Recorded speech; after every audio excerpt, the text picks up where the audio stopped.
Olá, eu sou o Jean de Paola. Eu vou falar para você como ganhar dinheiro com as suas ações ambientais. Hoje eu vou falar sobre análise de ciclo de vida. Análise de ciclo de vida, então, é uma daquelas normas da família 14.000, das normas ISO, que tratam do meio ambiente.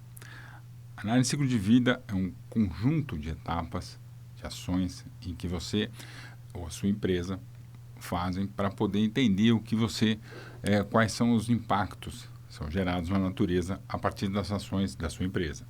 A sua empresa, então, pode ser uma empresa de perfume, uma empresa de pneu, uma empresa de engenharia. Não importa o que ela seja, todas elas têm um impacto, geram um impacto na natureza. E eu vou explicar cada uma das fases dessa análise de ciclo de vida.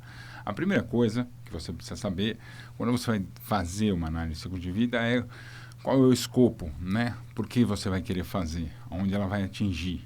Ou, se você quiser, sempre que você faz o escopo, você faz o objetivo. O objetivo da sua análise de ciclo de vida, então, é, por exemplo, conseguir um tipo de rótulo ambiental ISO ou da ABNT do tipo 3. Então, você fala assim, quando você vai fazer a sua análise de ciclo de vida, você coloca lá, eu quero fazer porque eu quero obter o rótulo ambiental do tipo 3.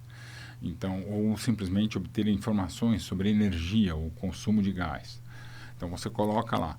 Aí você vai definir dentro da sua empresa o que você quer. Vamos supor que você tenha vários tipos de produtos que você faça. Então, você faz o forjamento de um aço, mas você também faz uma laminação e faz outras coisas. Cada coisa dessas vai precisar de uma análise de ciclo de vida separada, porque elas usam equipamentos diferentes, que geram CO2 ou consumo de energia de forma diferente.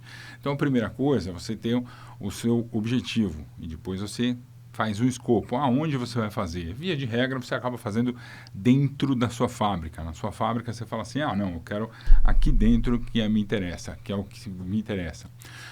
Óbvio que alguns consumos que você tem, você acaba não colocando. Então, assim, se você está numa região em que você precisa jogar água na terra para não levantar poeira e tal, então aquela água que você joga, você pode olhar e falar assim, não, esse número é desprezível, não preciso contar com ele no processo.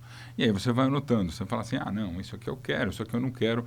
Então, com isso, é a parte inicial da análise de ciclo de vida, que isso se chama escopo. Você vai definir onde ele vai, você vai definir onde você vai trabalhar nisso, né?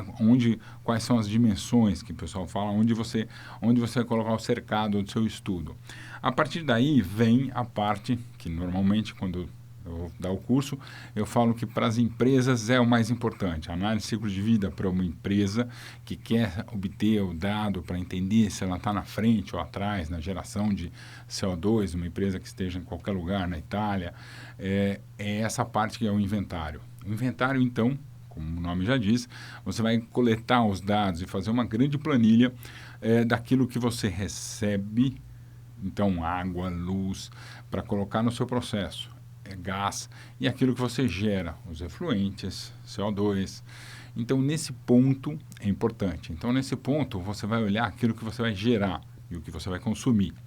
Aquilo que você consome, aquilo que você gera, vão provocar os impactos, que é a próxima etapa da análise de ciclo de vida. Então, o que é um impacto? Bom, você pode pegar um produto que seja finito. Então, você vai pegar um produto, uma matéria-prima que vem do petróleo. O petróleo é finito, então ele vai acabar. Logo, você, quando consome alguma coisa do petróleo, tem um consumo, tem um tipo de impacto particular, que é um impacto devido ao consumo de bens que não são renováveis. Se quando você gera, por exemplo, SO2, então SO2, esse SO2 pode ter um impacto, quando chove, ele pode fazer uma chuva ácida, né? A água reage com o SO2 e forma H2SO4, então você pode falar assim, isso aqui é uma chuva ácida, então esse é um tipo de impacto. Por outro lado, via de regra, as empresas geram mais, o maior problema mesmo é gerar CO2. Quando você fala que gera CO2, puxa vida, esse CO2 ele vai gerar o aquecimento global. Então, existem até planilhas já meio prontas, dados, equações já prontas que você fala assim, gerei tanto de CO2, o cara já fala assim, então sua pegada de carbono ou qualquer coisa assim é tanta, ele já fala quanto é. Então, vamos lá, você fez o escopo e o objetivo. Aí você coletou todos os dados, que se chama inventário. A partir do instante que você coletou os dados, você começou a olhar aquilo que pode provocar um determinado tipo de impacto, seja aquecimento global, seja chuva ácida, alguma coisa assim, e aí você vai ver onde isso impacta no ser humano, na natureza, ou no consumo de bens que nunca mais vão voltar, como por exemplo no caso do petróleo.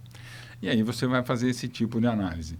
Então, uma análise de ciclo de vida completa, ela pega desde aquilo que é o objetivo, que é a hora que você faz o escopo, que você define na sua empresa o que você quer, ela passa pelo inventário, depois tem os impactos que são gerados, e depois você vai fazer aquilo que provocou, né, o seu impacto, e aí você vai descrever isso. Então, são 5 etapas que você tem numa análise de ciclo de vida.